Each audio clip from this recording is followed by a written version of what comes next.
Hi everyone, I'm Ken Woods, and I want to talk to you a little bit today about Terra Memoria, a work for string orchestra by Kaija Saariaho.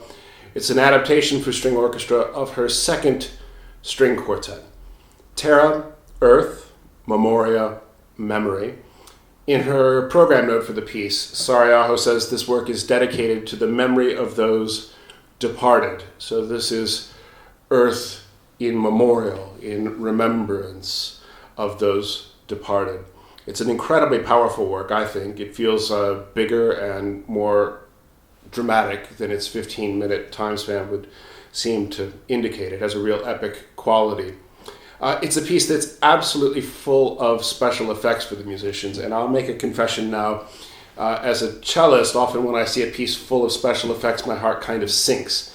One often ends up feeling that they're there to conceal a certain lack of originality, interest in the material, development of the material, formal structure. And often they can really create a barrier between the performer and the composer. We want to contribute something to the music through our playing and our investment with the melodic writing, and to make the kinds of expressive sounds that these instruments are designed to make. And sometimes we get so busy executing special effects we never get to do that. That's very much not the case in Saariaho's work. As adventurous as it is, all of these special effects are there for emotional and communicative reasons, and there's an abundance of beautiful melodic material, some of it quite sort of sinewy and sensual even.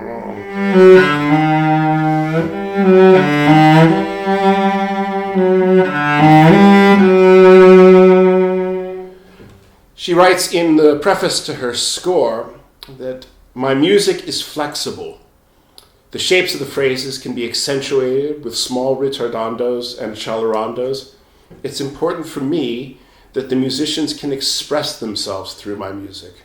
In that sense, I feel I am a romantic composer. Well, let's look a little bit at some of those coloristic devices that permeate the piece. Often she uses them in very subtle ways to color repeated figures, ostinatos, little themes that sort of twist and turn in the air. At the beginning of the piece in the violas, there's a very simple two-note ostinato.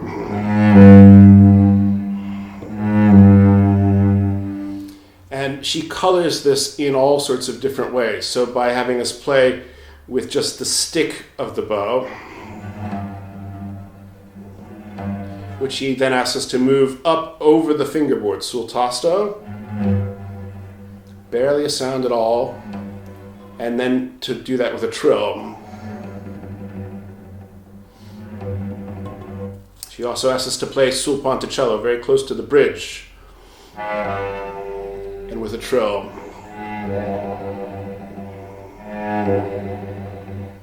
She also asks often for something called harmonic trills. These are real Saariaho specialty. And what that involves is alternating between a normal fingered note and just barely touching the string, so you get the harmonic that exists under the fingered note. So in this case, she has us do this all over our instruments, and that means that the relationship between the fingered note and the harmonic note changes all the time. So it's a quite subtle way of mixing and shifting the colors of the sounds. So here in the violas, you've got a low G on their C string. I'm playing in their same register, so an octave below what it sounds on the viola, and the G an octave above it. So you have that and that. In the same passage, the cellos are playing a vamp on an F, which they trill to the harmonic C, an octave and a fifth above. Later on, the violins have trills from an F sharp to the F sharp 2 octaves above. And she even has us do these trills in places where there is no harmonic, so you just get a sort of whistling sound.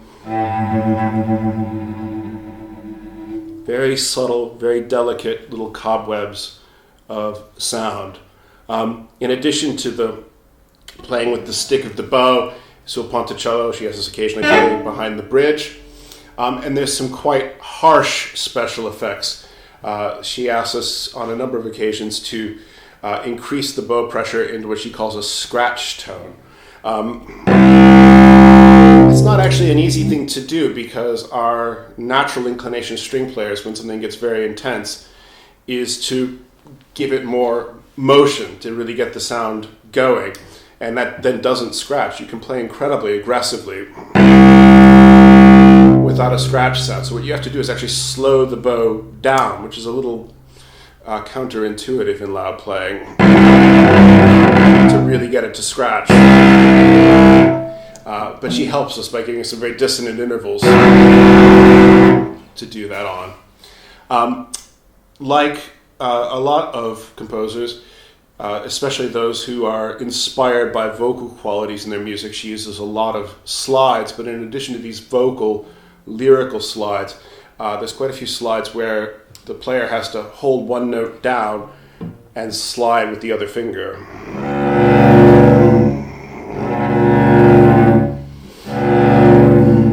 All of these contribute to this sort of atmosphere of nocturnal mystery, which I think is basically the heart of this piece. Much as it's very adventurous in its use of colors and very dramatic and occasionally very dissonant, the piece is very classical in its structure. It starts with a sort of slow A section. It builds to an enormous, almost deranged Totentons or Dance of Death in the middle. And then at the end, a sort of varied version of the original material returns. So it's a pretty simple and pretty classical form. And she does a lot to sort of highlight this sense of ritual by using long, repeated gestures, a sort of call and response feel. At the beginning, there's a wonderful evocation of nightfall. I mentioned these Fs in the cellos, which they color in all sorts of ways. Eventually they descend to a darker sound in the E. Even darker. Always changing the color. To a D, and finally to a C sharp. This process takes the first few minutes of the piece, and then we have the first silence, and then an arrival of the dominant, a C. But not just that. An explosion of new energy which takes us into the next chapter of the work. And after all of this madness and passion in the center of the music, those syncopated Fs return at the end. She begins that same descent into darkness and finally slides down to the darkest note we can play. It's a really powerful, really beautiful, and I think really important work. I hope you enjoy it. This performance was filmed at the UK premiere with the English String Orchestra in LSO St. Luke's in 2014. It's a very, very memorable occasion for me and for the orchestra. A fantastic program. We also premiered Deborah Pritchard's Violin Concerto Wall of Water on that concert and gave the UK premiere of Falling Still, a short work for violin and strings by Emily Doolittle, and a fantastic piece by Thea Musgrave Green on that program. It's an unforgettable occasion. We never released this video because, to be honest, there's some very erratic camera work in the middle section. We hope in the age of COVID-19 you'll be grateful for something new to listen to, and maybe we can just pretend that the camera work was inspired by the ferocity and madness of the music. So I hope you enjoy this performance and this remarkable piece. Do stay safe, keep in touch, and we hope to see you in the concert hall again very soon. All the best.